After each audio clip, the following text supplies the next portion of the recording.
Worldwide caution for U.S. citizens in travel. This just coming out yesterday. In the past 24 hours, we've seen the U.S. Department of the State, Bureau of the Consular Affairs. This is from travel.state.gov, linked in the description below. They've said there is a worldwide caution due to the increased tensions in various locations around the world, the potential for a terrorist attack, demonstrations, or violent actions against U.S. citizens and interests is at a high alert. Now, this also came out yesterday, and that is information for U.S. citizens in the Middle East.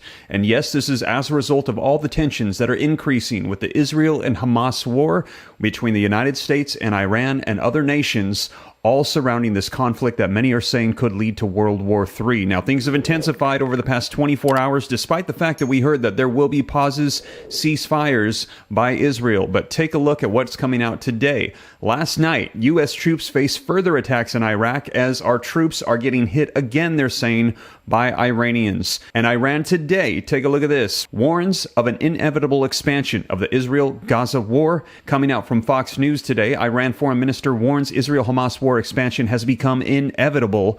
And take a look at this. Due to the expansion of the intensity of the war against Gazan civilian residents, expansion of the scope of this war has become inevitable, he said. Now, it's unclear what he meant by inevitable expansion of the conflict, but we've heard warnings from them that the U.S., they hold accountable for what's taking place in the Gaza Strip defending Israel, and they have said that the United States will not be spared from the fire, that they will be hit hard. We've heard that Iran openly supports and funds Hamas, who they believe is already here in the United States. We heard from the FBI that potential attacks could be coming on U.S. soil. We are on high alert. And take a look at this from yesterday. Separately, he said on X on Thursday, time is fast running out for Tel Aviv's crimes to continue. Now, I'm going to be sharing with you the latest on this worldwide travel caution for U.S. citizens, and also the latest coming out in the past 24 hours and headlines with tensions rising, and also today's video sponsor who's going to be helping you out a lot as well.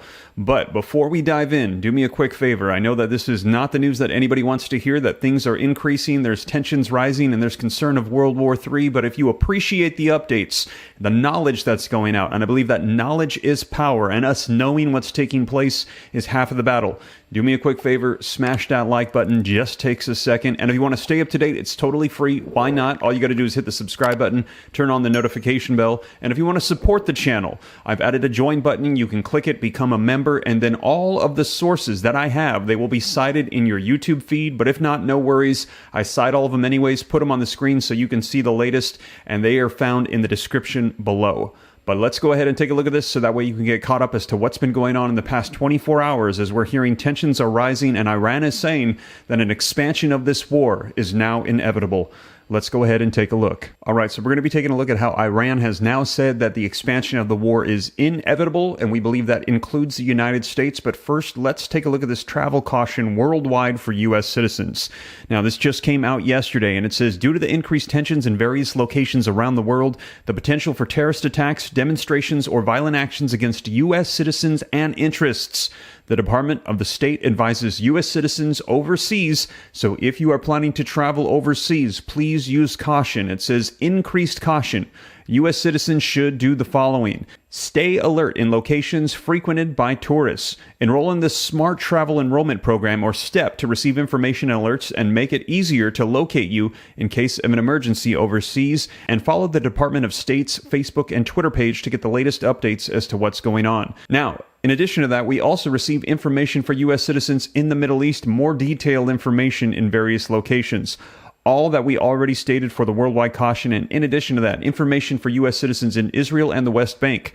The U.S. Embassy continues to closely monitor the dynamic security situation in Israel, the West Bank, and Gaza. There are active military operations in Gaza periphery and Gaza. Flights from the Ben Gurion Airport. The Ben Gurion Airport remains open with commercial flights available. Please consult directly with your airline and check the operating status of Ben Gurion Airport before traveling to this airport. There are no further U.S. government-chartered flights planned. Should you need assistance to depart Israel, including financial assistance to purchase plane tickets, please contact the U.S. Embassy in Jerusalem at jerusalemacs@state.gov or the U.S. Embassy branch office in Tel Aviv at telavivacs@state.gov. And for those trying to leave that area, they also have further information for U.S. citizens that can check the status of land border crossings right here. A lot of information for those in the Middle East and those traveling. And if you are planning to travel with you and your loved ones for the holidays, please use caution. We heard from the FBI that there could be potential threats of attacks on our infrastructure, not only physical, but they want to take down our U.S. systems. We heard to watch the water, watch the electrical grid, watch airports. And we heard just yesterday that the U.S. struck back. Now, this story was widely covered in the media. In fact, at the time I'm looking at this, there are literally over a dozen different articles coming out on this.